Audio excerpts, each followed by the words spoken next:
Well, when we scheduled it for 11 o'clock p.m., I guess. Oh, no. Well, we're live. Oh, Apparently, it said so. welcome, everybody. I was going to say I'm sorry to be a few minutes late, but when I pressed go live, StreamYard informed me that we had originally scheduled this apparently for 11 p.m. So my apologies. It's just Uh, typical, Linda. it's It's typical of what life is like right now. Of it, course, we scheduled it for 11 p.m. I was doing it in the evening, and the way how the calendar works, it defaults to PM if you're working in the evening and AM, and you have to change it. And I clearly was either distracted or too tired to catch that detail. So I apologize to everybody. We may not have a lot of people attending as a result. So it's 11 a.m. or, well, now it's 5 after because we got a late start on top of everything else.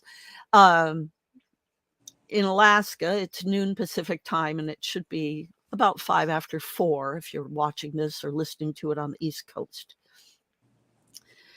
So today, and I apologize for having to look at my phone, but as things go, I didn't have the note for the main topic of today in front of me.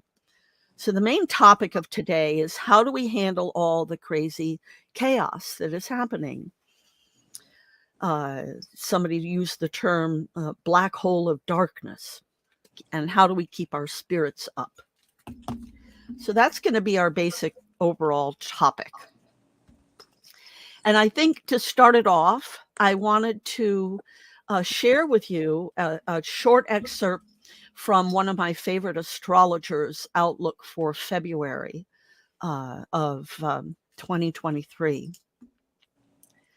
Because Lorna Bevan does a great job interpreting what's happening from an energetic level. Astrology, to me, represents the symbolic representation of the energy we're experiencing.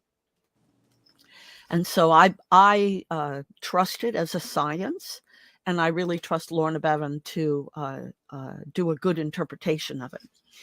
So she says February, and I realize we're not in February yet, but these energies don't like just flip a switch.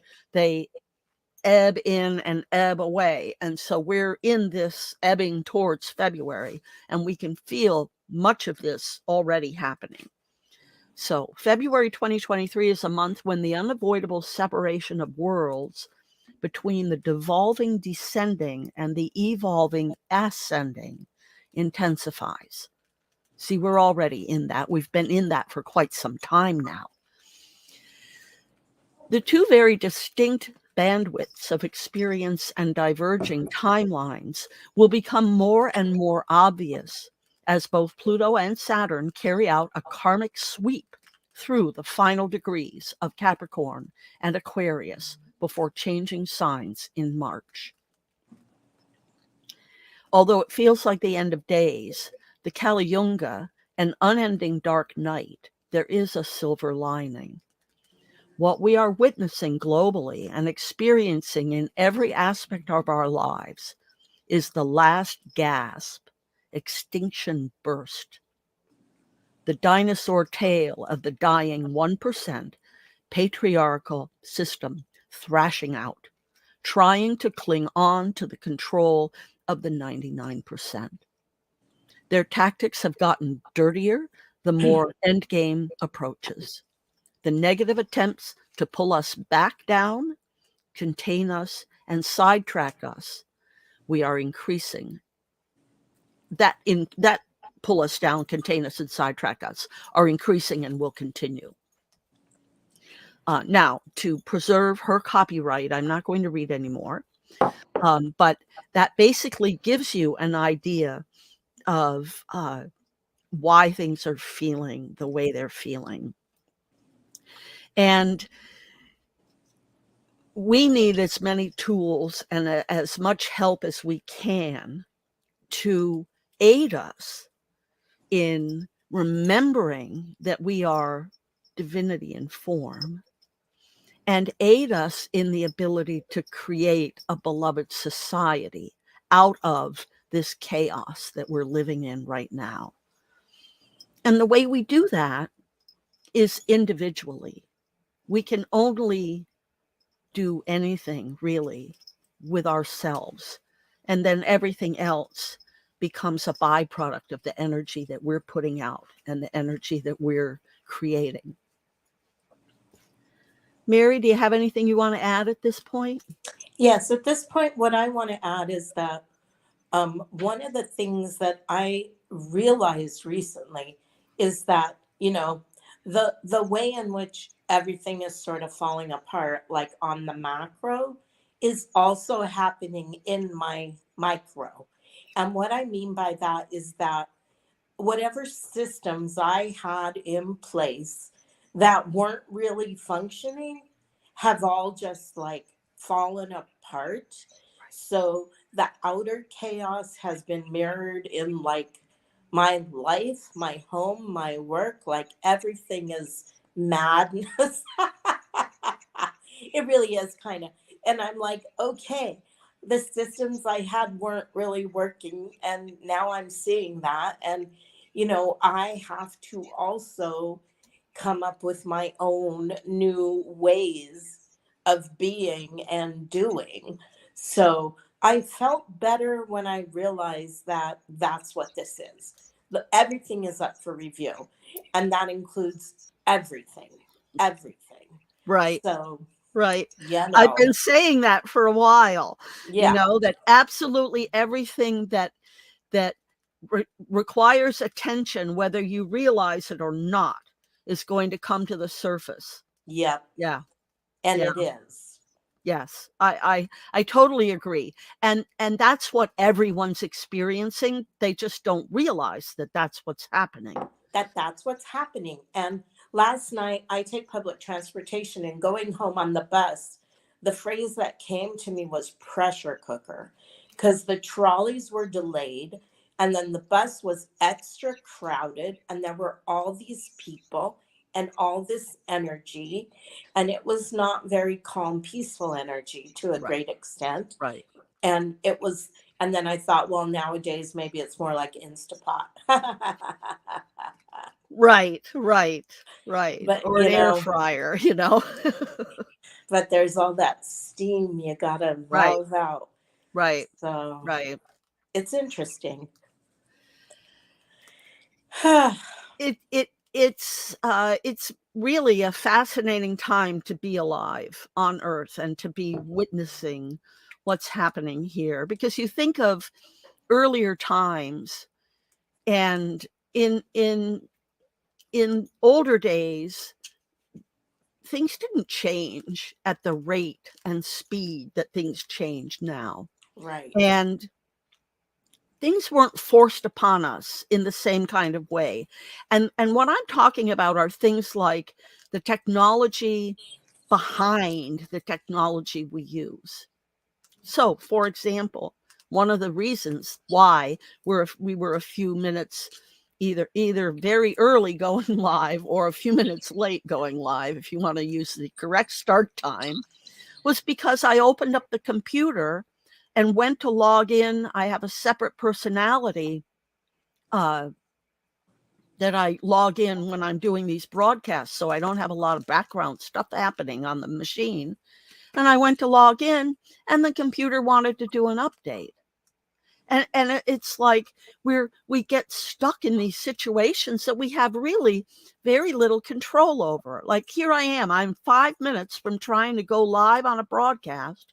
Maybe it was 15 minutes at that point.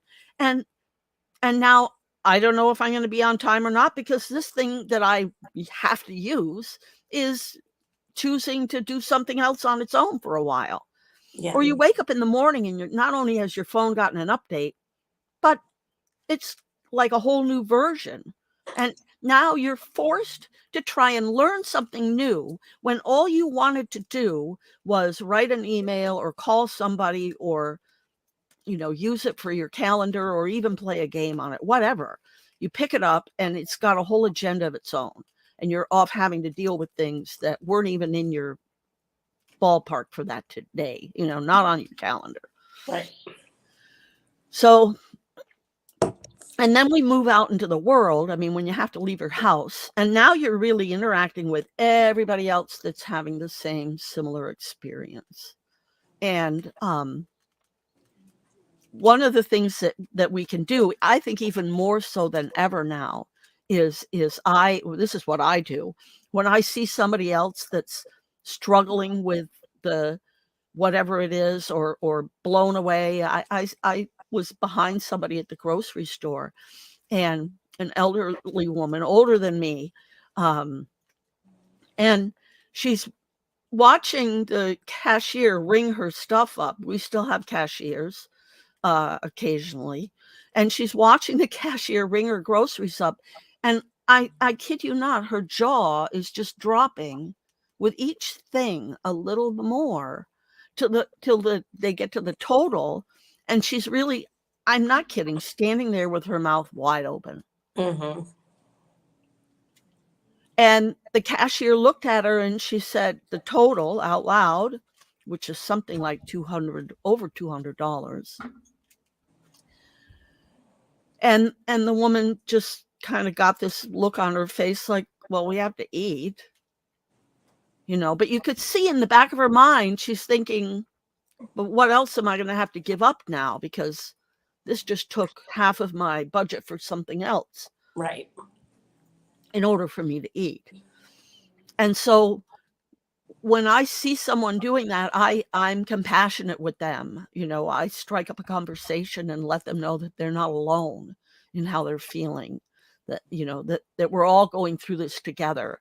And, to be sure to reach out for help if you find that you need it, because there is help.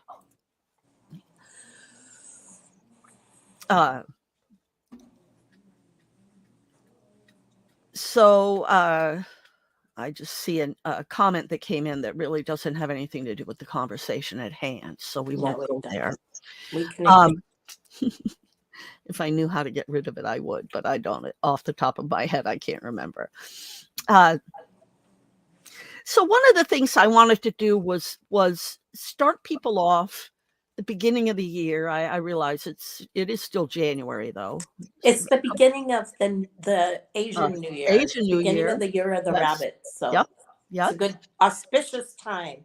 It is. And I thought I noticed something else that I found interesting.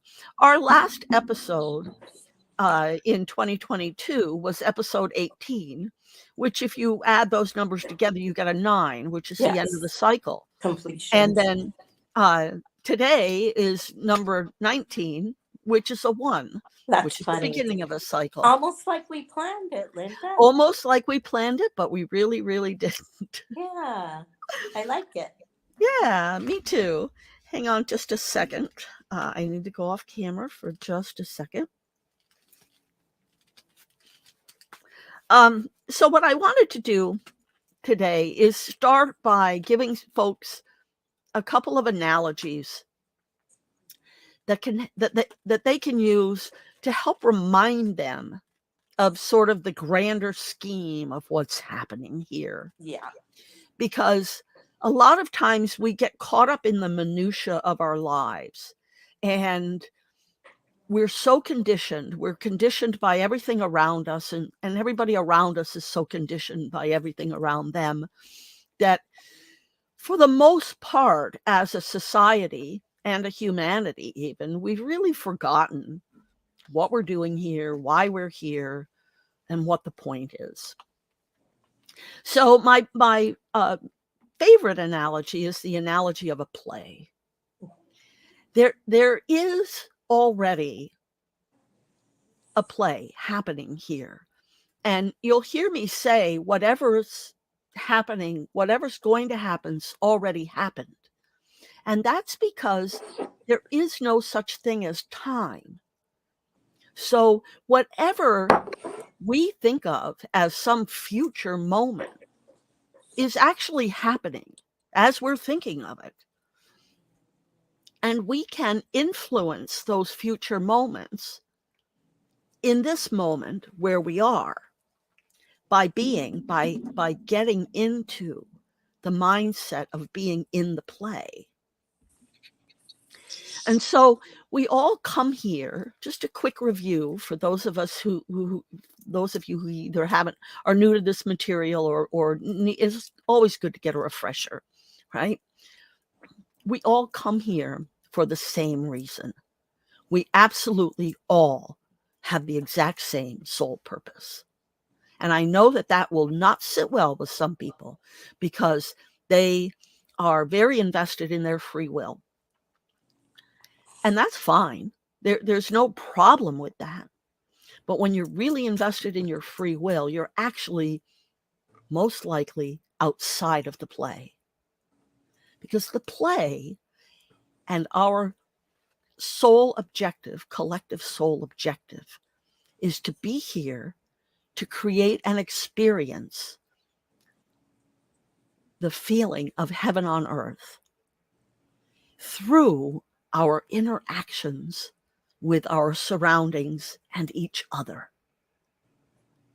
And with each other, it's through being in service.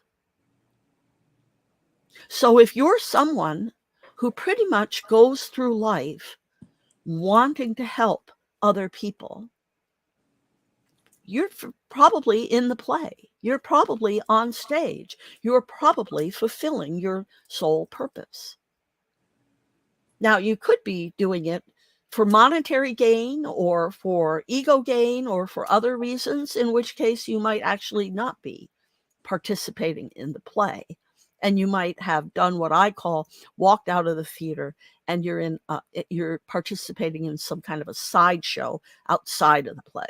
Think of the theater where the play exists as taking place inside of the walls of a carnival.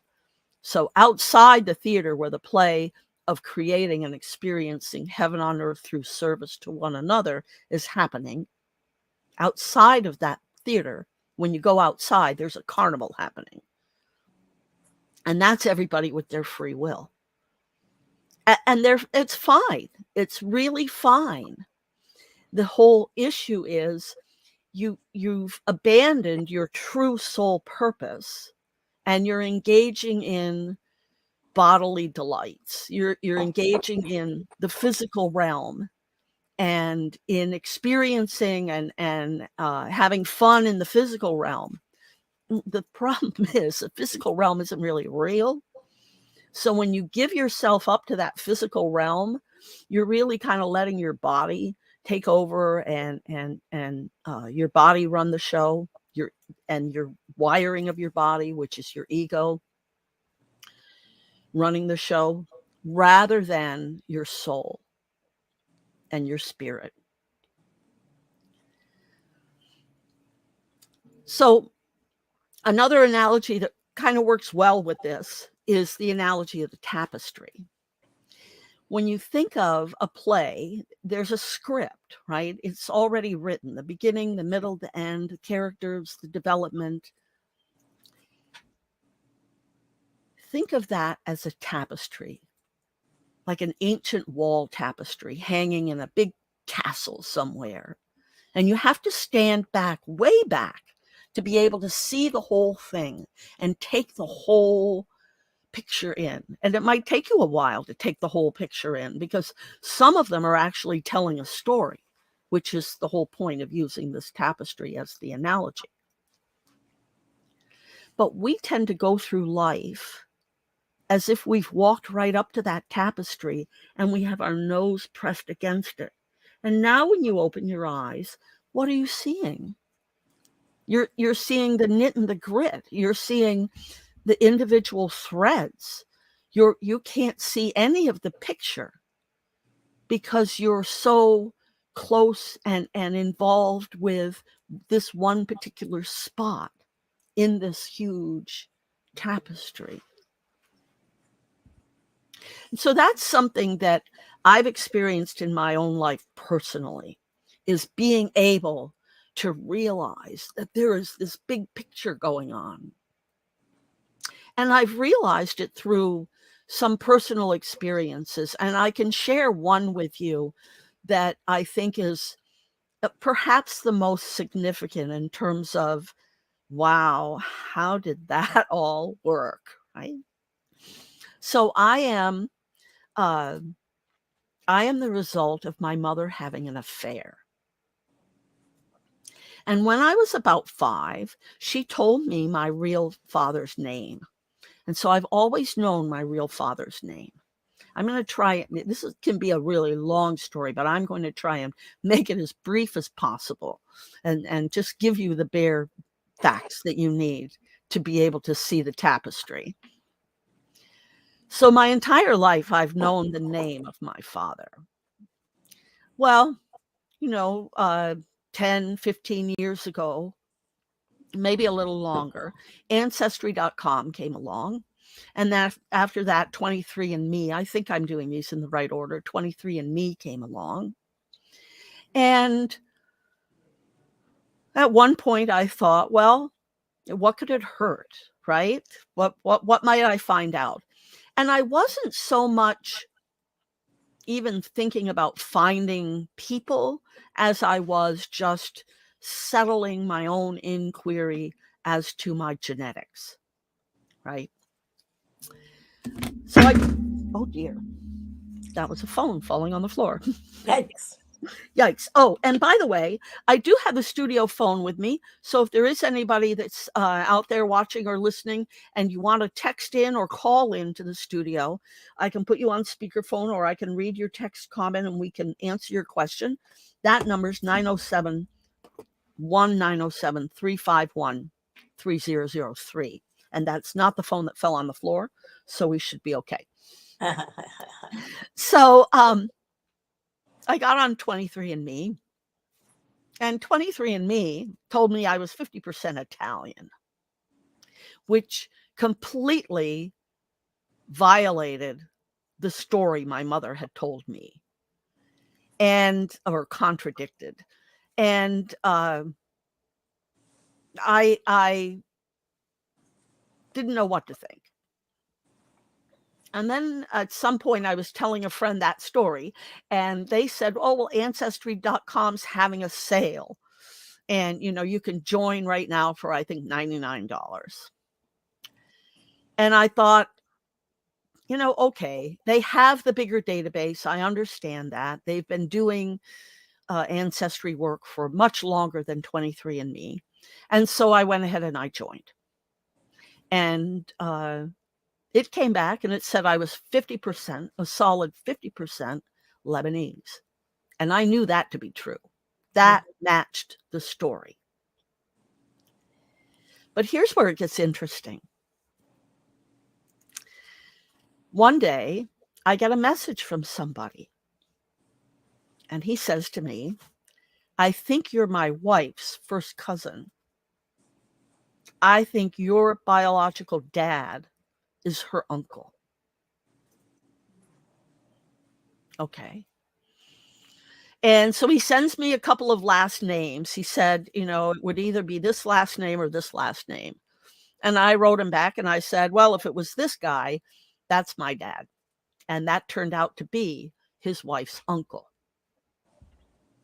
Okay, but that's not where the interesting part of this story really is. What I discovered about this man who reached out to me, my cousin's husband, is that he and I went to the same elementary school in the Bronx.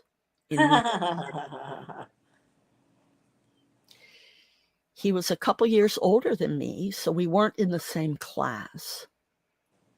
But we all were on the playground at the same time. And so while I didn't know him, he was right there. Now, how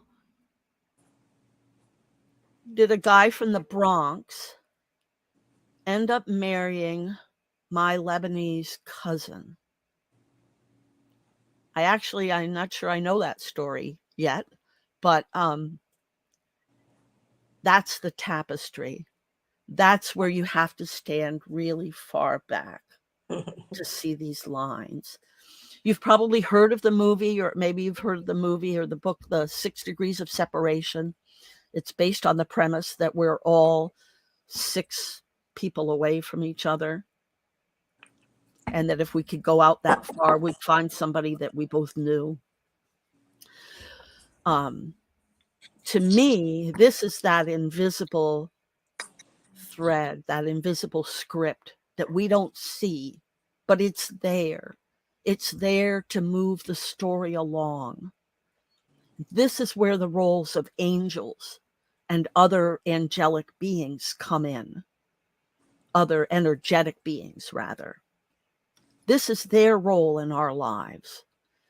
And, most of us have at least one time in our life where something miraculous happened and we can't really explain it. For me, it happens all the time. I trip and I should fall, but I don't.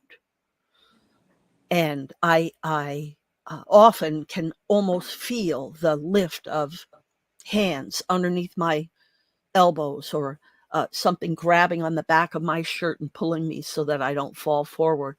Whatever. I feel that energy, and I know that no, this is not the time for her to fall and break her leg. And then there's the other time where I flew through the air after doing something really simple, like tripping over a little tiny piece of ice. Well, you should just go down on your face when that happens. And I didn't. I flew through the air, and landed with so much impact to shatter my femur.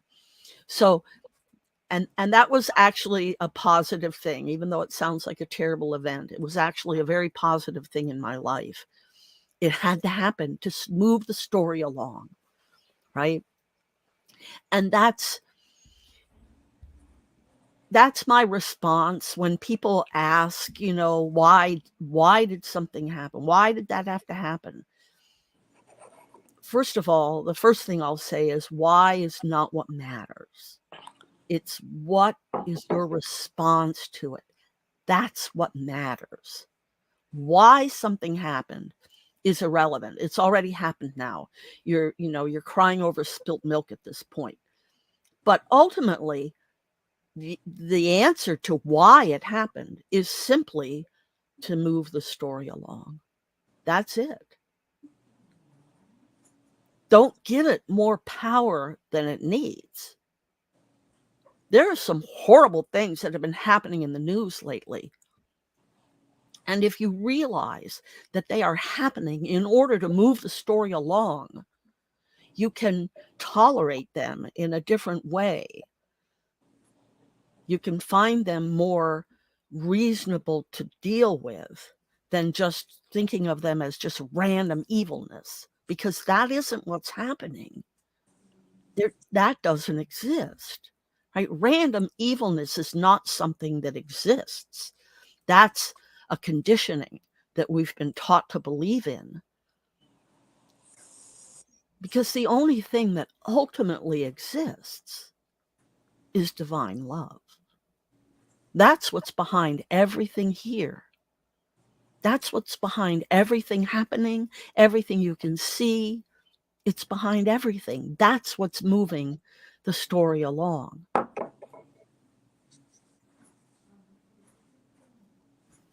Mary, anything you want to ask or contribute?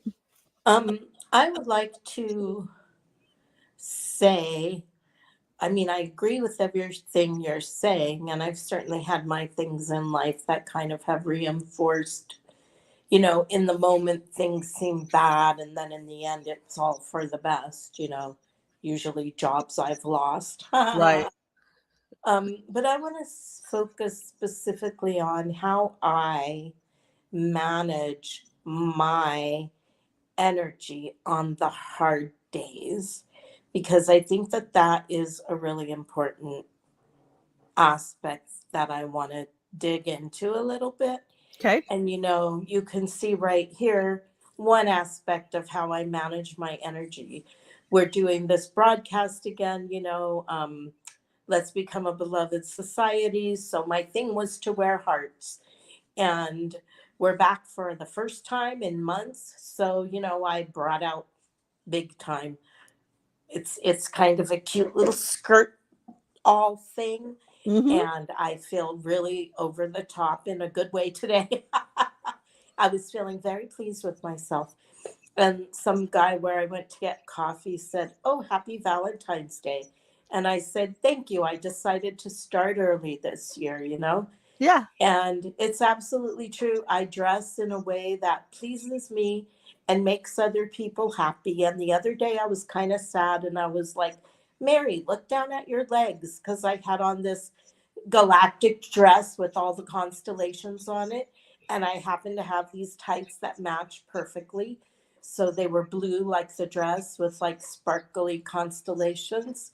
Right. And it lifts my spirits and it also lifts other people's spirits, Right. which then lifts my spirits even more. Right. I mean, that's for me part of the service that I do Right. is I go out into the world looking possibly a little silly, but it makes people happy, you know, it makes me Right. happy, makes people happy. And, you know, I used to worry about being serious and taken seriously.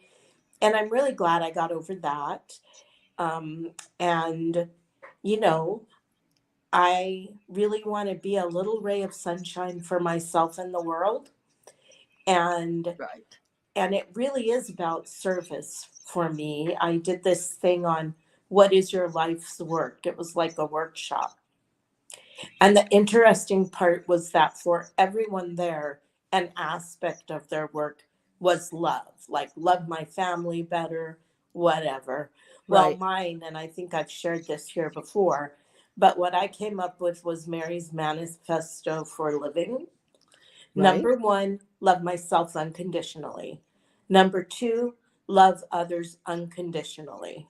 Number three, forgive myself when I fail at one and two, because you will, that's a given. And number four, return to one and two. Like it's simple. And that's how simple it is and what it is. And it's not love as an emotion, it's love as a verb, love as the actions that we take to support ourselves and others. I read something that said, you know, you say you have to love yourself, and people get all confused and think about, like, I don't know what people think, probably what I used to think. But it's like, it's not about, I don't know, it's about loving who you are and how you express yourself in the moment. Like, use accept if love is too hard of a word. Just say yes. I say yes to me instead of squashing me down to be small. It's like, this is who I am and I want to wear my silly hearts. And you know, my brother said once that he always knows when I'm coming because he picks me up at the trolley on Wednesdays, um, and brings me pizza because I have an awesome brother. And he said he always recognizes me because I look like a character out of The Wizard of Oz or something, you know? And one time I was being a witness. I work at a law school. I was being a witness for one of the students in their case, and I happened to be playing a man. So I found some old separates in my closet, some gray trousers and a gray jacket, and he didn't recognize me. I could have totally crept up on him and scared him because, like, you know, anyway, that's an aside. But it's not, because this is how during these dark, hard days when everything feels, you know, things have been feeling very heavy and Yes. difficult. And Yes. I'm not going to lie and, you know, minimize that. Yesterday, I think it was yesterday. Yeah, I was putting my jacket on and I was holding my phone and I bopped myself in the head with my phone pretty hard, actually. I'm like, what the hell? And then I went to get my hair cut and she dropped the hair dryer and hit me on the other side of my head.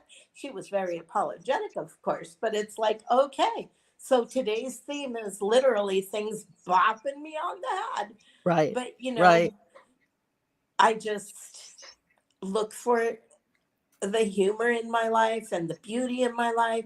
Right. Notice the stars. Notice that sliver of moon in that periwinkle sky that matched my periwinkle tights. You know, Right. it's Right. like just finding the little moments of pure joy wherever you can find them. And Yes. you can find them anywhere if you're looking. And really, the connections with other humans is really important. And not just the big connections. You know, you and I Right. have a big connection, Right. my housemate, my friends and family, and all. But the little connections can also really add to the joy and fabric of your life. An Right. example of that is I take the bus. And every morning and evening, I say hello to the bus driver and I smile and am friendly. And a lot of them, that just goes over their heads. Right. My morning driver, Wednesday through Friday, for the past 6 months or so, we forged a little friendship, you know, and he appreciates my sensibilities and my whimsical clothes and things. And, you know, so we've started just chatting a little, not even much, but he told me on Wednesday that this was his last week because they're doing the shakeup. So, you know, he'll be off on other routes and I'll have a new driver in the morning. But like we have enough of a connection where he told me, and I Right. Right. value that so Right. much, Right. you know, just I like, I think this is a really important point because I think a lot of us have become conditioned to not even really seeing people, you know, particularly service people. And I try personally, I try to, you know, I wouldn't call them friends, but I try to be outgoing and friendly and strike friendly. up conversations with every human that I need to interact with. You know, if Right. I'm in a cab, I'm having a conversation with the cabbie. How long have you done this? You know, what do you think? How do you like it? Have people changed over the years? I mean, you can learn so much if you're willing to engage with other people.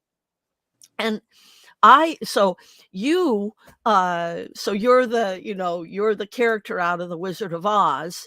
I'm somebody who tends to wear I wear my message. So I have a whole stack of t-shirts that say kindness is free, and you know, what if kindness is the next cool, and you know, be grateful. I mean, just message after message. Hmm. Um because I wanna be a walking billboard, right? I wanna remind people, and I love it when people say, "Oh, I like your shirt," you know? And people will treat me differently. They'll, you know, they'll open the door even though they were there first, they'll open the door for me and let me go first, and then they'll Yeah. let me go first in front of them, and they're like, "No, I like your shirt. You can go ahead of me."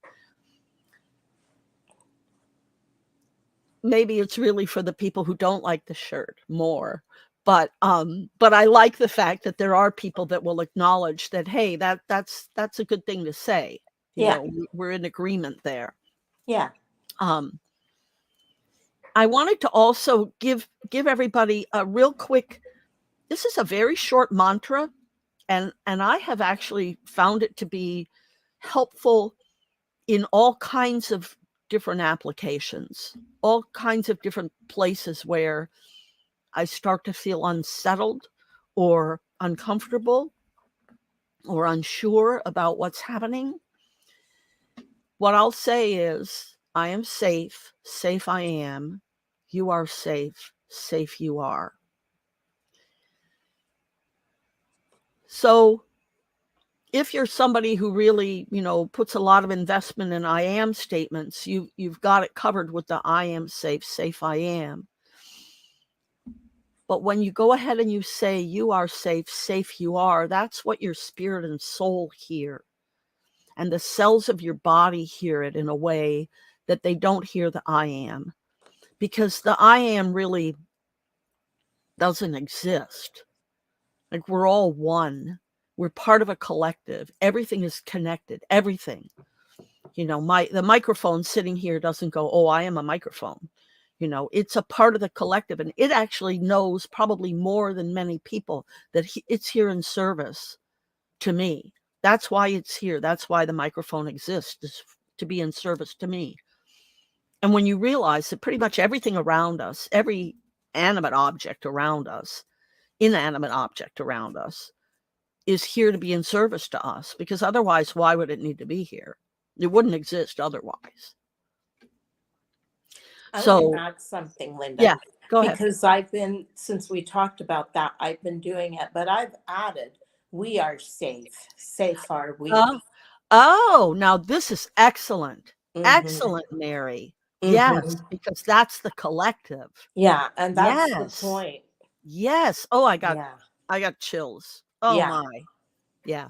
Yeah. That's So that's what I've been doing. I've been doing all three. perfect. I am safe. Safe I am. You are safe. Safe you are. We are safe. Safe we are. Wow. Oh my. That adds another layer of power to it that's incredible.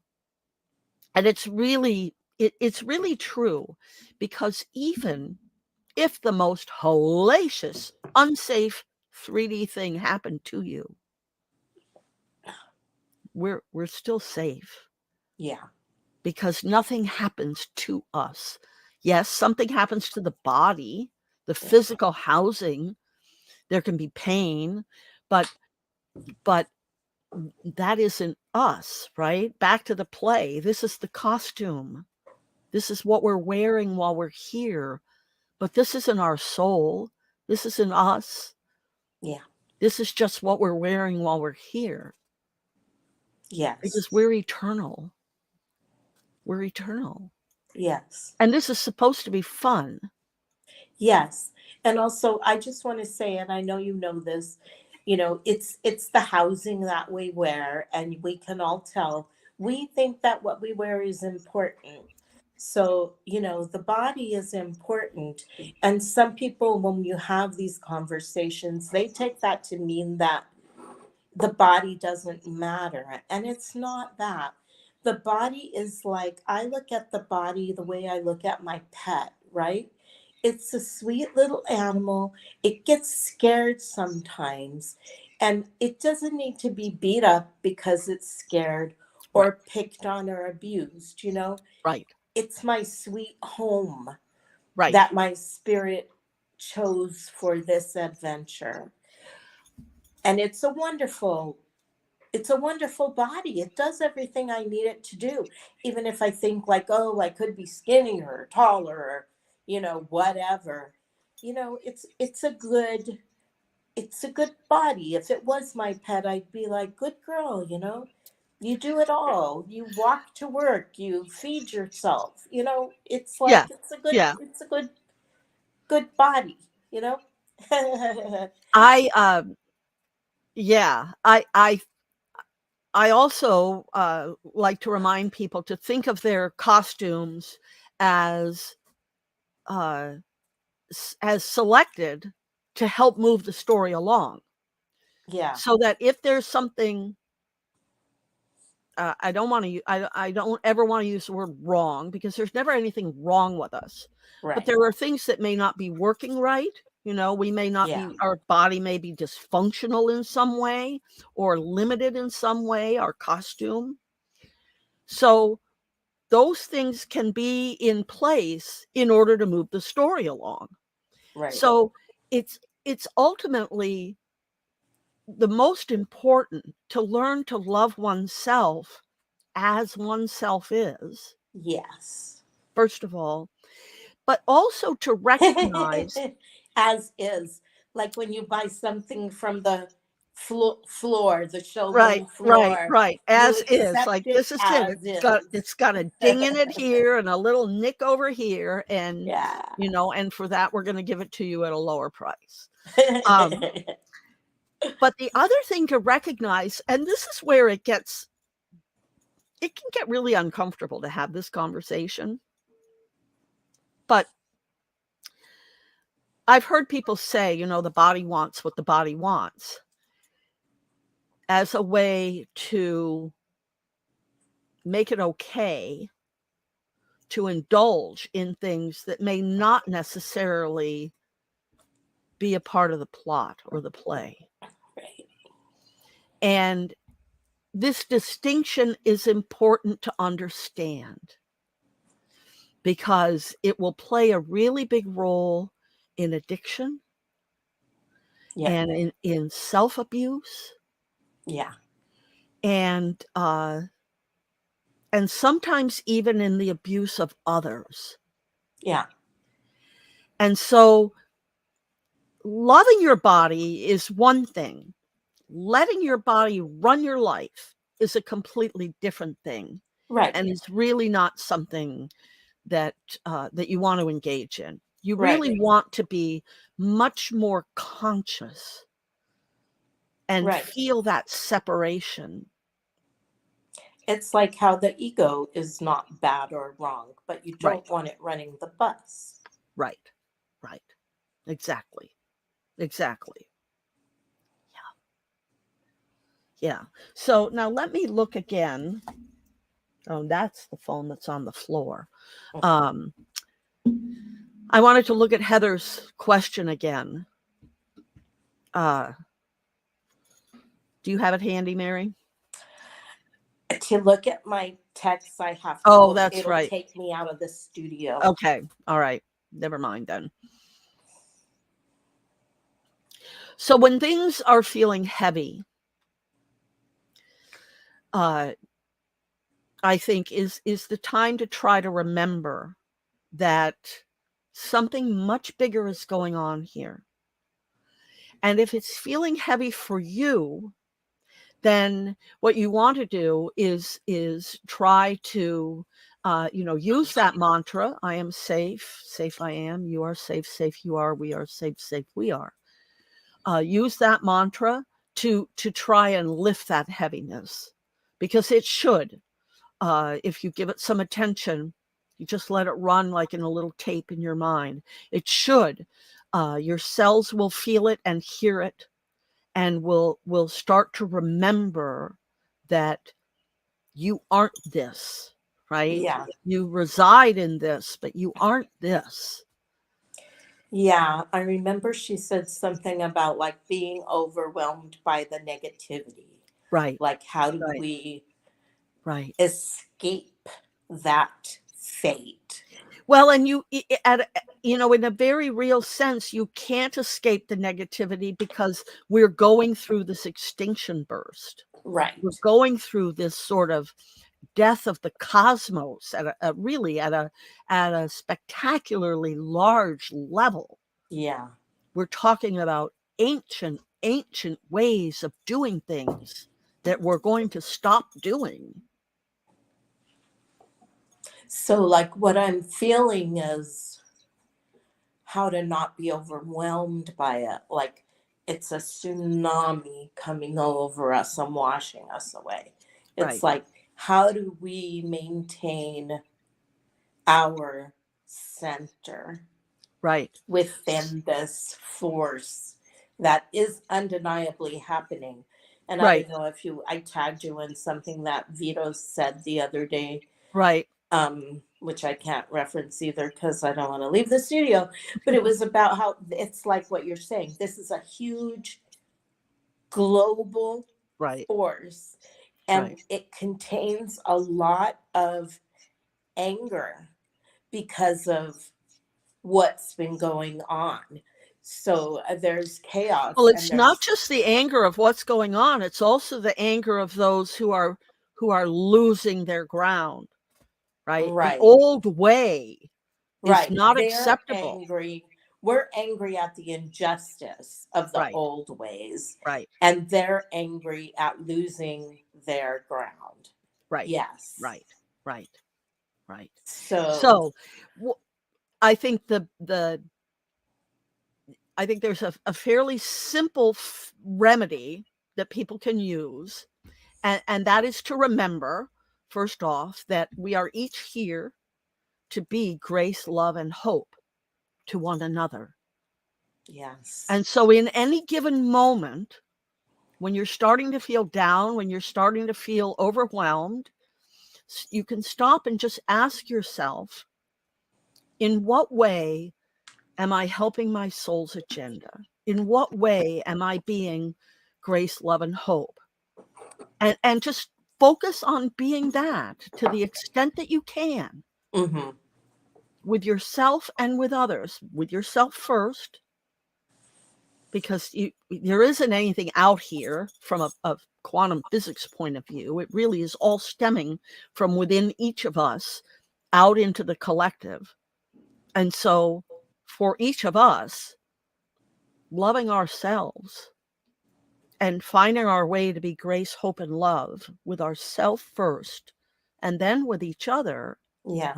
That's our rudder. That's your rudder. And if you just keep coming back to that, and if you respond in a way that doesn't fall within that purview, you say, okay, you recognize it, and you love yourself in the attempt that you made, and you just try again.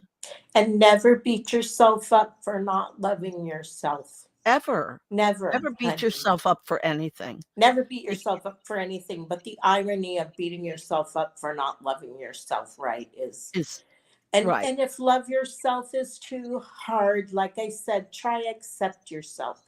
Try Right. let yourself be. Just Right. let yourself be who you are. Right. And Right. let that be okay. There's nothing wrong. There's nothing to fix. There's nothing to change. There's nothing to heal. In this moment, I can just be. I can just be. Sweet little Mary, I do kiss my hand. And just be able to relax and rest as who I am. Right. As who I am. Right. Right. And I have this little card I got at a women's circle I went to a while ago. She had them sitting at the different places and they were upside down. So you just sat somewhere and then you got this little card. And my card says, we all require heaping doses of tenderness. And I hung it, I stuck it on like my light switch in my living room. So every time I turn on the light in there, I see this reminder that we all require heaping doses of tenderness.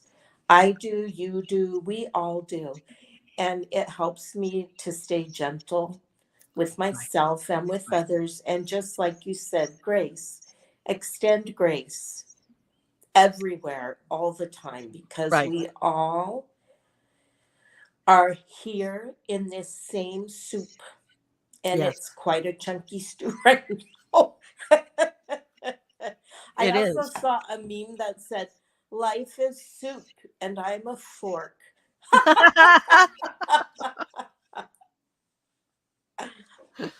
Yeah, anyway. Yeah. Adulting is hard sometimes.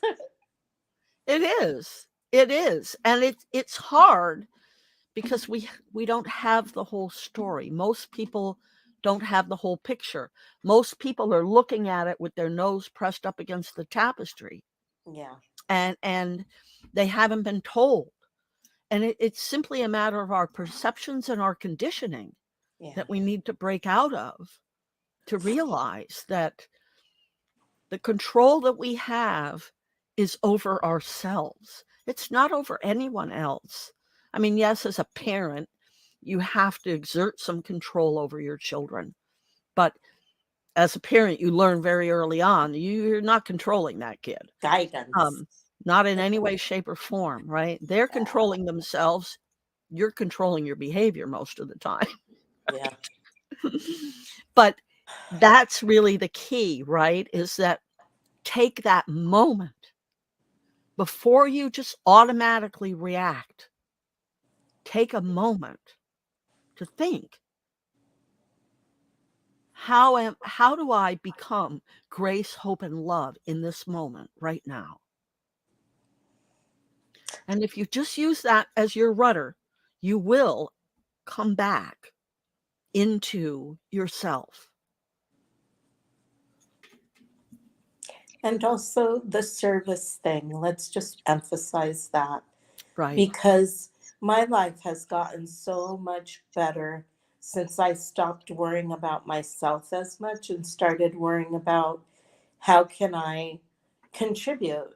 You know, what can I bring to this moment that's mine to add, you know? Right.